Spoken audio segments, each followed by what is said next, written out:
maravilloso Jesús, Señor Jesús, resucitaste, venciste en la cruz y viniste a buscarme, Señor Jesús, te adoraré con manos alzadas, te cantaré, eres maravilloso,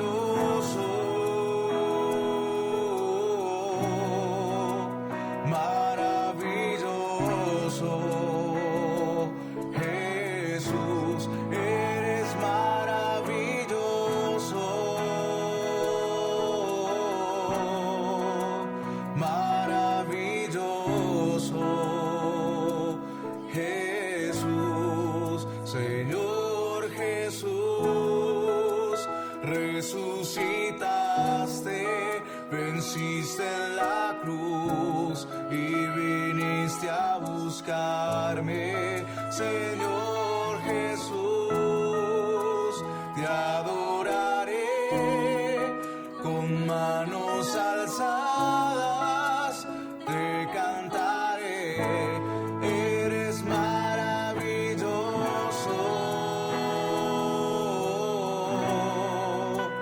maravilloso Jesús, eres maravilloso,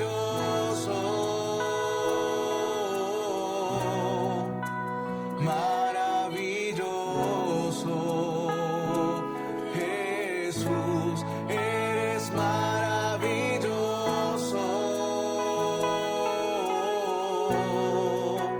maravilloso Jesús, eres maravilloso, maravilloso Jesús.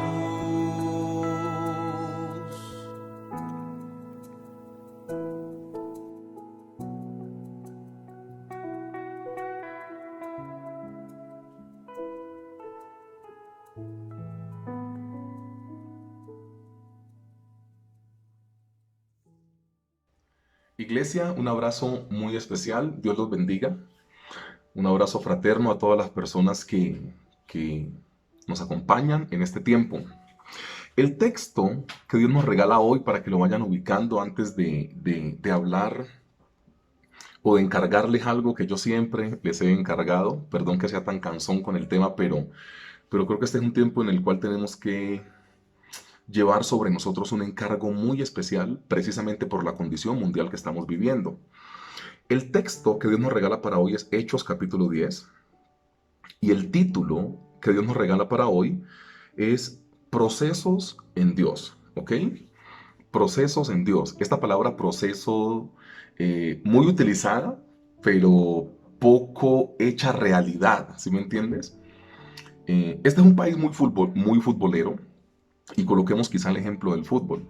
Te das cuenta que siempre que un proceso futbolístico empieza, salen los directivos o el presidente o el gerente del club o el manager o gerente deportivo, como se conoce ahora, y dice: no, hemos traído a tal entrenador porque estamos apostándole a un proceso que promueva la cantera y los jugadores jóvenes. Y al final ese técnico pierde 3 o 4 partidos y lo sacan, lo despiden. Entonces, esa realidad del fútbol se ve en varias situaciones, que demuestra que nosotros honestamente no estamos muy adecuados a los procesos, pero que el proceso es lo que Dios más utiliza para poder bendecirte a vos como hijo o como hija de Dios. Porque si no hay un proceso, no es pertinente aspirar a una bendición o a la compañía de Dios en diferentes actos, ¿ok? ¿Qué te intento decir con esto? Es prioritario que nosotros nos adecuemos a los procesos que Dios tenga para nosotros como hijos. Y en Hechos 10 se ve un proceso muy bello con un personaje llamado Cornelio, sino que el personaje principal, entre comillas, de la historia, según la lectura que muchas personas hacen, es Pedro. Entonces, claro, cuando nosotros tenemos al apóstol Pedro, al que queda encargado de la iglesia después de que el Señor Jesucristo se va, pues uno dice, wow, no, aquí el personaje principal es Pedro. Pero mira que Pedro no puede hacer nada de lo que hizo si no hubiese habido un Cornelio, como verdaderamente hubo en la historia. Y hoy yo quiero sacar un poco la atención de Pedro, quizá en predicaciones más adelante lo podamos hacer, pero hoy quiero centrarme en Cornelio, en las descripciones que la palabra del Señor da de él y cómo éstas pueden enseñarnos a nosotros acerca de los procesos, ¿ok? Eh, a esta región del mundo poblado y conocido en esta época, como Cesarea de Filipo y como Jope, toda esta parte en la cual el Evangelio no había llegado todavía, es muy bello saber cómo Dios se las ingenia, pero Dios se ingenia todo a través de unos procesos, porque tiene que haber un proceso en nuestra vida. Y yo sé, hermanos, que lo que muchas veces nos cuesta es esperar por los procesos. Los que tenemos una personalidad quizá como la mía, no somos buenos para esperar, y eso hay que decirlo. O sea, yo no hago esta enseñanza desde el punto de vista de tener absolutamente todo controlado, sino que lo hago quizá mostrando una falencia mía. Yo soy malísimo para los procesos, porque a mí no me encanta esperar. O sea, yo no sé si a usted le guste mucho esperar, pero a mí no me gusta esperar. A mí me gustaría que las cosas fueran más rápidas, pero lo que hay que entender es que Dios tiene procesos con nosotros y es necesario habituarnos a esos procesos. Entonces, Hechos capítulo 10, en el versículo 1, hablando de procesos en Dios, que es nuestro título, dice de la siguiente manera. Había en Cesarea un hombre llamado Cornelio, centurión de la compañía llamada La Italiana, piadoso y temeroso de Dios con toda su casa y que hacía muchas limosnas al pueblo y oraba a Dios siempre. Verso 3. Este vio claramente una visión, como a la hora novena del día, que un ángel de Dios entraba donde él estaba y le decía, Cornelio. Él mirándole fijamente y atemorizado dijo, ¿qué es, Señor? Y le dijo, tus oraciones y tus limosnas han subido para memoria delante de Dios. Envía pues ahora hombres a Jope y haz venir a Simón, el que tiene por sobrenombre Pedro. Este posa en casa de cierto Simón Curtidor, que tiene su casa junto al mar. Él te dirá lo que es necesario que hagas. Ido el ángel que hablaba con Cornelio, este llamó a dos de sus criados y a un devoto soldado de los que le asistían, a los cuales envió a Jope después de haberles contado el sueño, o haberles contado, perdón, la visión o todo lo que había acontecido. ¿Ok? Procesos en Dios. Eh, yo intenté en esos versículos hacer únicamente dos acotaciones, pero me salieron tres. Yo hace rato no, no hacía una predicación como de 3 puntos o una enseñanza. Pero hoy trabajaremos 3 palabras, ¿no? La primera palabra es piedad, la segunda palabra es preocupación y la tercera palabra es respuesta o propuesta de Dios. Y lo que Dios siempre propone es una respuesta a nuestras oraciones. Piedad, preocupación y respuesta. Procesos en Dios. Lo primero que muestra esta enseñanza es que tu piedad hace que Dios obre. Es la piedad. Mira que la raíz para la palabra piedad, para la palabra amor, es la misma raíz de la palabra misericordia. Es lo que Dios siempre utilizó, o el Señor Jesús en tierra utilizó para poder bendecir a las personas. Siempre, por ejemplo, lo encuentras un poco más notorio en el Nuevo Testamento, en la vida del Señor Jesús, que dice, y Él fue movido a misericordia. Y Él aplicando misericordia, porque los vio como ovejas que no tenían pastor. Y teniendo misericordia del que tenía 38 años en el lecho. Y teniendo misericordia hizo tal cosa. O sea, la piedad, el amor y la misericordia, que en raíz podríamos decir que es lo mismo, es lo que termina motivando a Dios, o motivó en la vida del Señor Jesús para poder realizar cualquier cosa. Aquí entre paréntesis nosotros podríamos revisar cuál es la motivación para hacer algo. Te das cuenta que muchas veces, y lo digo quizá en forma de introducción de este primer punto de predicación, lo que nos motiva es lo que vamos a recibir a cambio. Te das cuenta que muchas veces lo que nos motiva es que nos vean que nosotros lo hicimos. A Dios y al Señor Jesús los motivaba el servicio a la gente. Y qué bueno fuera que nosotros tuviésemos como motivación el poder servirle a la gente y no el ser exaltados, no el que mi nombre sea el que aparezca. Mira, entre más anónimo sea lo que nosotros hacemos, es mucho mejor. Eh, y nosotros tenemos problema con eso. Por eso salen siempre las frases, y perdón la introducción del primer punto de predicación tan largo, pero mira que muchas veces siempre nosotros hemos escuchado que hay gente que se queja porque no se le reconoció algo.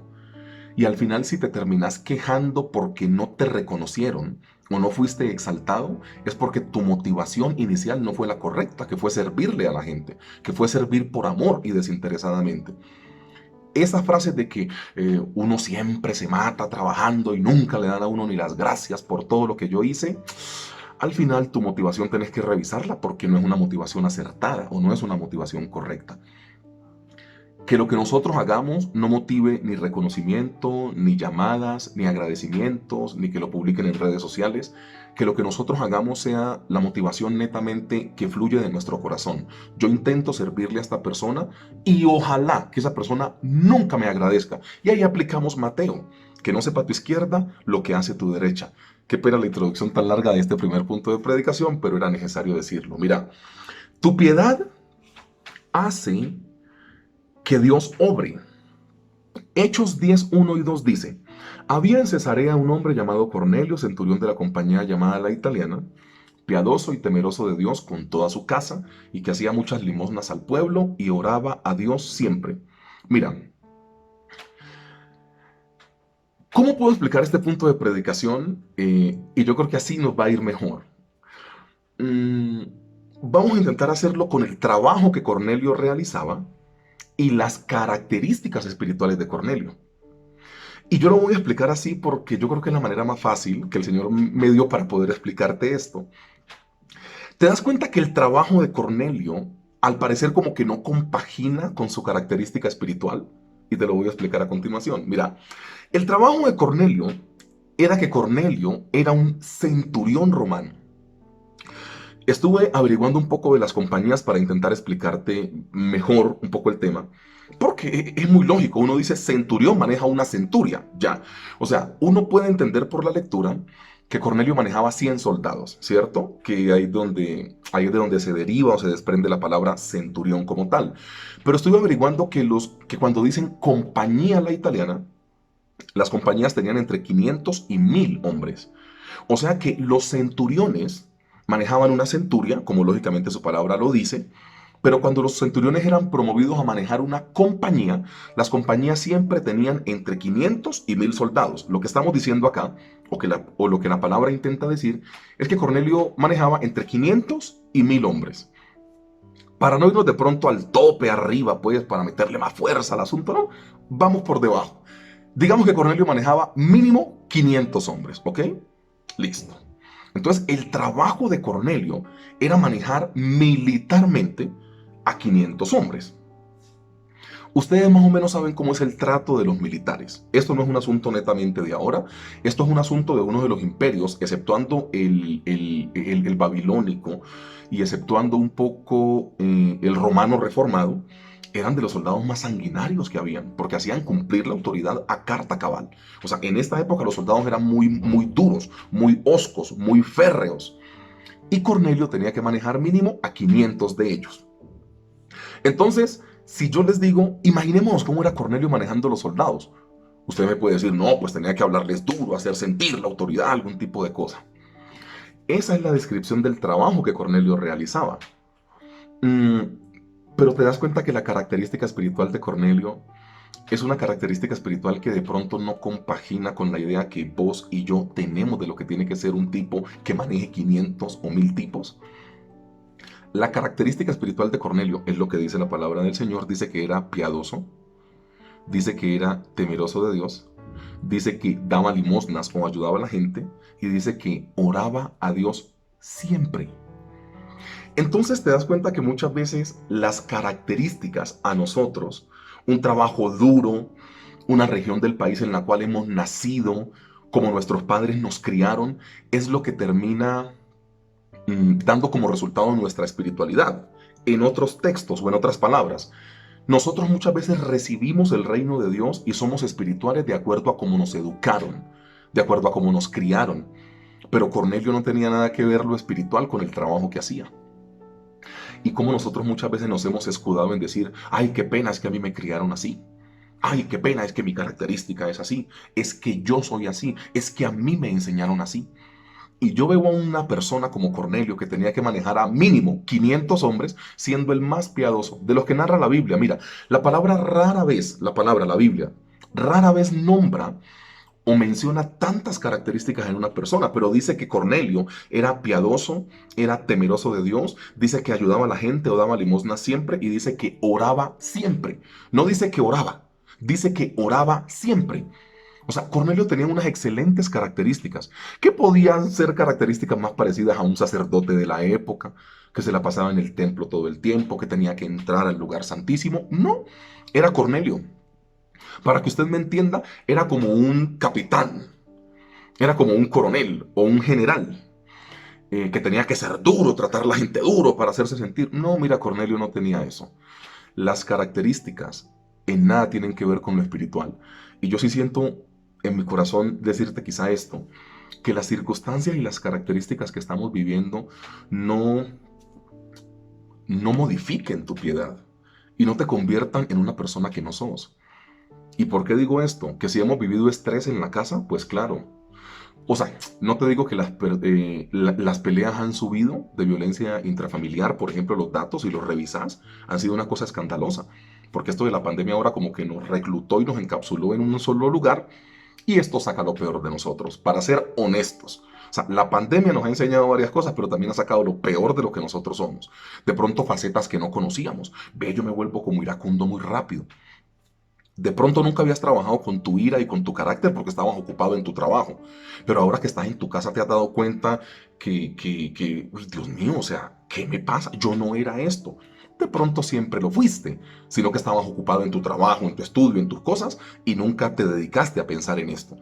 Pero lo que yo intento decirte es que al final de la historia, las características no tienen que modificar tu amor y tu piedad.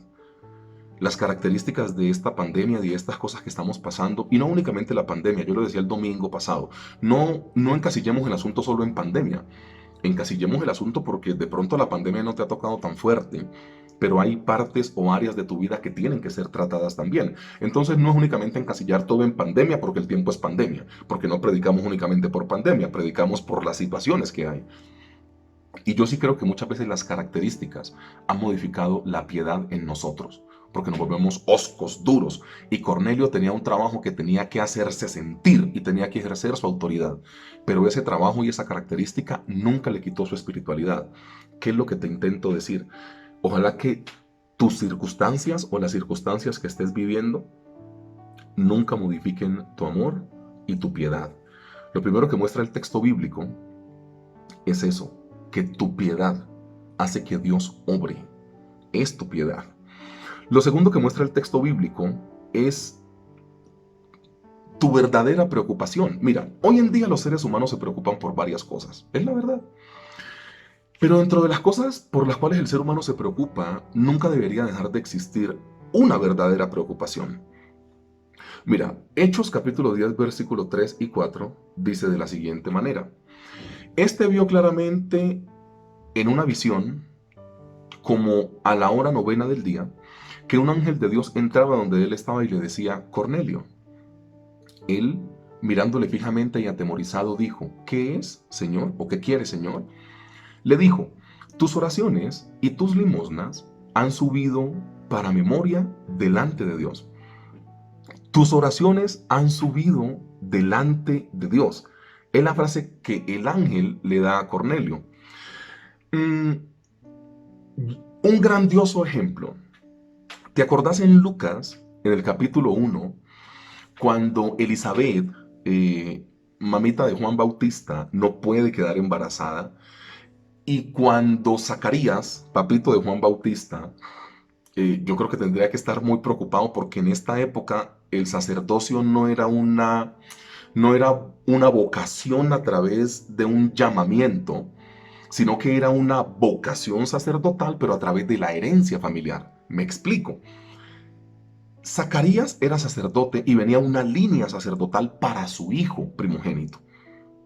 Al final, si el hijo primogénito decía que no o algún tipo de cosa, no interesaba. Se buscaba en otra línea o se buscaba en la familia, pero nunca pasó que el hijo del sacerdote dijera yo no quiero ser sacerdote. O sea, de por sí, quien iba a heredar el sacerdocio de Zacarías iba a ser Juan Bautista, para que me entiendas, el hijo que iban a ser.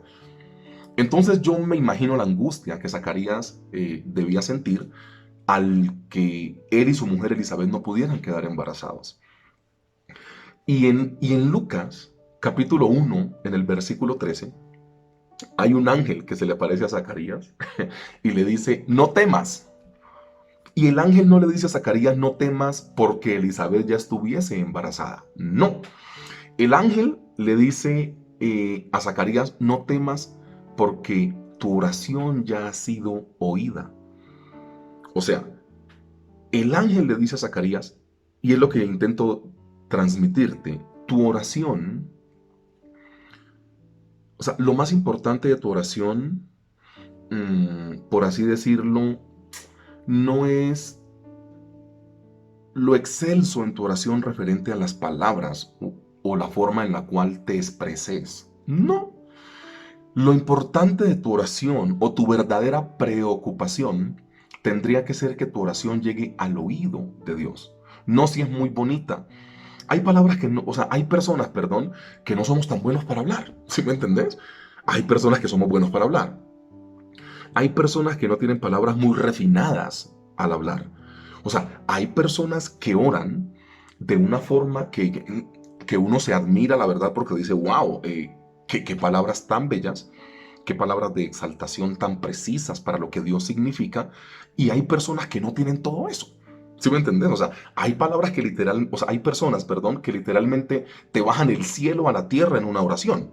Hay unos como nosotros que somos de pronto un poco más básicos. Le decimos, Señor, yo te amo, te bendigo, lo que necesito es esto y ya. No tenés palabras refinadas, no tenés tanta cosa. Tenés un corazón dispuesto a orar. Las dos están bien. No estamos afirmando o desvirtuando una o la otra. No. Tu oración puede ser muy excelsa o tu oración puede ser muy básica.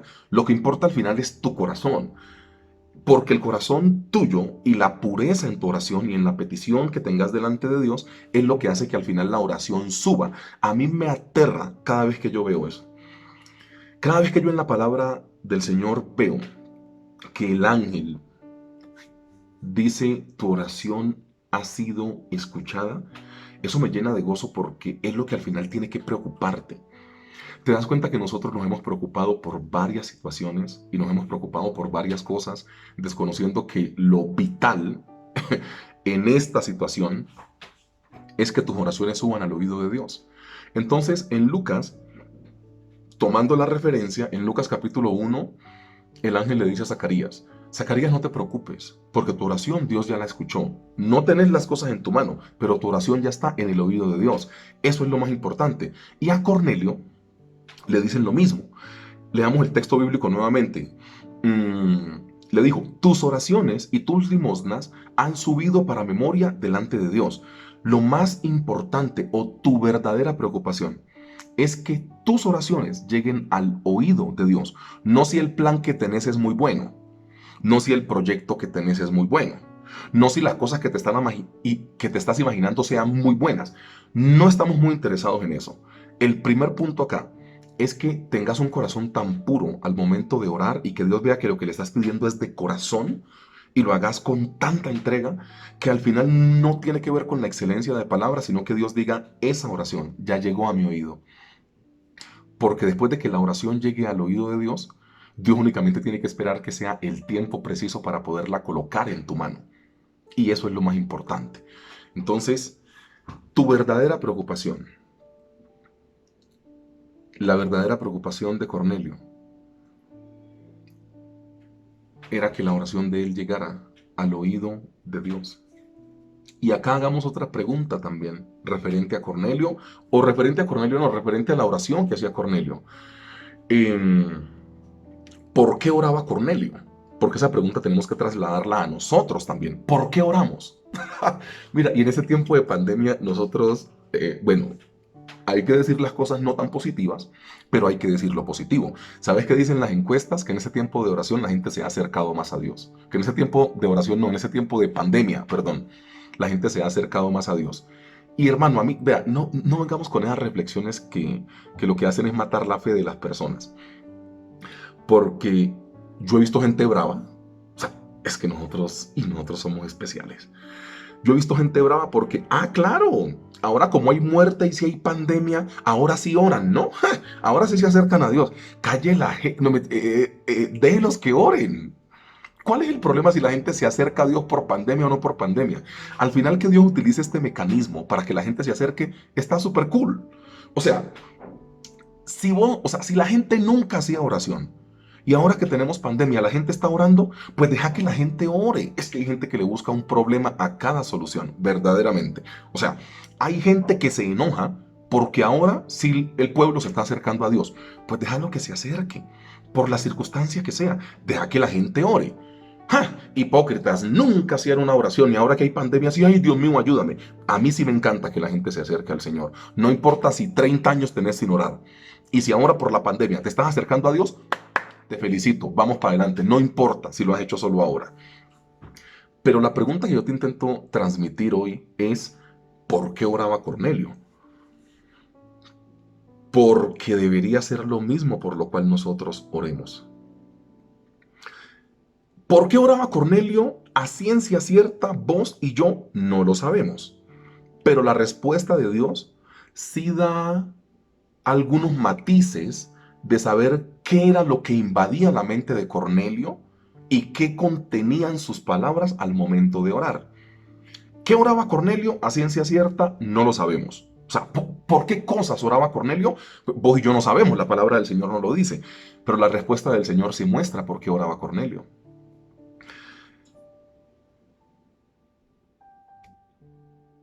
Cornelio, al parecer, oraba para que Dios pudiera salvar el pueblo. Mira, hay gente que la está pasando peor que nosotros en esta coyuntura. Y, y yo veo que, que la respuesta de Dios muestra qué intención tenía Cornelio. O sea, pregunta, ¿cuál es la respuesta que Dios le da a Cornelio? Enviar a Pedro a que le predique a los gentiles y que ellos se conviertan y sean llenos del Espíritu Santo. Y, o sea, ¿Dios por qué responde de esta manera? Porque la oración de Cornelio fue consecuencia a esa respuesta de parte del Señor. ¿Qué te intento decir? Nosotros a ciencia cierta no sabemos por qué cosas oraba Cornelio, pero la respuesta del Señor sí muestra que la oración de Cornelio era por su pueblo. Era una oración que no tenía que ver con él, netamente. Era una oración que tenía que ver con la respuesta que Dios daba hacia una región o una población. Mira, nosotros estamos tan invadidos por tantas necesidades en esta época que se nos olvida que hay gente que la está pasando peor que nosotros. Hay gente que la está pasando peor.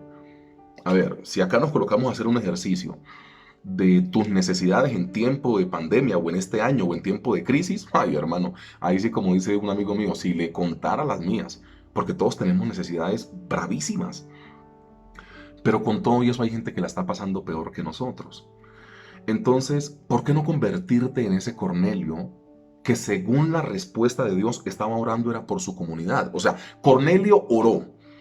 El ángel le dijo, tus oraciones han sido escuchadas. ¿Qué oraciones? No sabemos. Pero como la respuesta de Dios fue mandar a Pedro a que predicara, a que la gente se salvara y fuera llena del Espíritu Santo, por lógica, al parecer la oración de Cornelio era, manda tu avivamiento a esta región.